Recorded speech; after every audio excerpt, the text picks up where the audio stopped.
Good morning. My name is Ralf Friedrichs. I'm an addiction recovery coach, a life coach, an author, and the host of this show, To Take Your Life Back Today radio show. You can see a video version. Just go to YouTube channel, Take Your Life Back Today show, or my name, Ralf Friedrichs.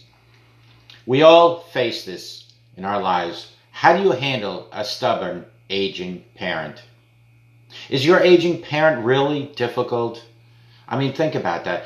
Is this driving you crazy when your parent refuses all your helpful suggestions? If so, you're not alone. Being in a difficult life coaching business, dealing with young and aging and working families is like being a complaint department for those who have aging loved ones, like myself. People say things like, my mom won't listen and won't get help, and she can't barely take care of herself. What am I supposed to do, they ask me. Well, I am going through that. I have an aging parent living with me.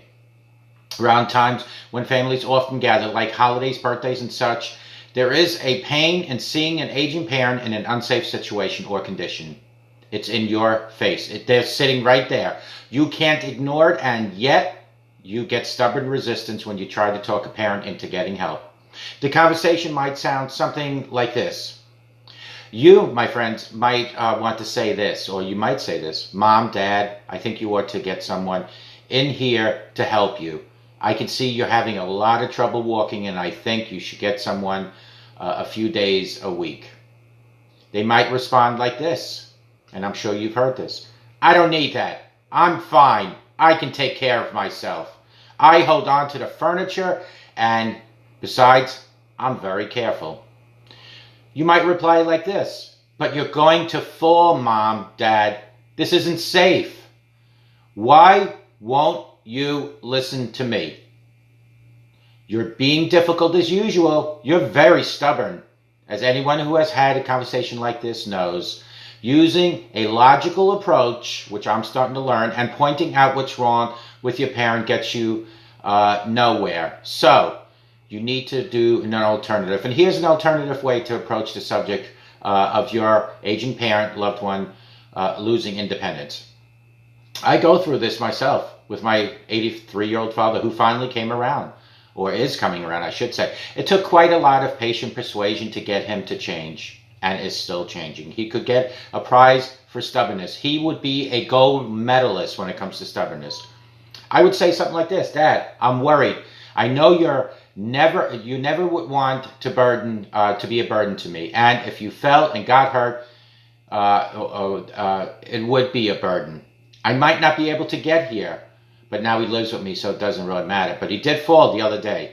I know of a neighbor who fell and was on the floor for 3 days because no one knew she had fallen. I happened to be at the place my father fell when he walked out of a store. I need to help you be less anxious about your walking. Would you consider a way to do that? Notice that the statement you start with is about you, the adult child. You described it as your problem, not his problem, or not their problem. You talk about something most parents don't ever want, which is to be a burden to their children.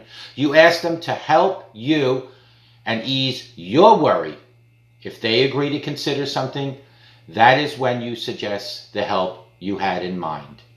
So it's almost like reverse psychology. I think I said at one time, children become parents, adults, and adults become children. And you describe that would make you feel better, like hiring a worker to assist with bathing or grocery shopping, acknowledging that you still want your parent to be in complete control over their decisions about hiring anyone. In my case, my father lives with me now. Offer to help research the best places to find a helper and the prices.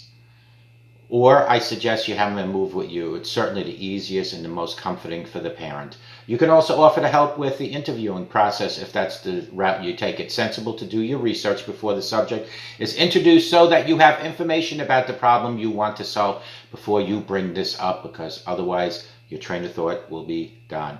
That way you are prepared to offer a resource immediately before your aging parent has a chance to change their mind, change their heart, and lose your momentum. And you can help your aging parent be good in the hiring process. There is no doubt that many aging family members do not want to accept losing their independence like any one of us would, and even when everyone around them knows they are, in fact, no longer safe totally on their own, like my father was, and that's why we brought him here to Virginia to live with me. It's about fear, it's about pride, it's about embarrassment, and it's about emotions. That's why our reasonable, logical explanations of what we want them to do fall on deaf ears. I'm learning this slowly but surely. There is nothing reasonable about being afraid of having to depend on others, and that is exactly why you get stubborn refusal. Often, though, the right approach makes all the difference in the response. Bringing up the subject again, if you get resistance the first time, is worth it. Again and again and again, repetitiously. Deep inside, your aging parent probably knows that she's not safe or he's not safe by themselves all the time or at any time. No matter how hard it may be, do keep asking. Relatively few seniors are willing to face the loss of independence without some gentle persuasion from those who care most about them. I overheard my father one time say to someone on the phone, after finally accepting that he really did need help, I'm doing this because I didn't want to become a burden to my son. They get that guilty conscience. Remember, aging parent today might be you tomorrow. It will be you tomorrow. Treat them as you want to be treated, like it says in the Bible. Treat others as you want to be treated. Do pray hard, pray often, and allow God to guide and direct you during this transitional time for your aging parent. Call me at 844-405-HELP. Together we can help each other take our lives back. Be good to yourselves and always be good to each other. Remember, a simple smile to a total stranger can help that stranger, and it can help you too. We will all get old one day. In God's grace, He will guide and direct us, but treat your parents to the best of their understanding, and remember, it's a transition for them as well as for you. May God bless you, and may God bless America. Take care, and we'll talk to you guys real soon. Bye-bye now.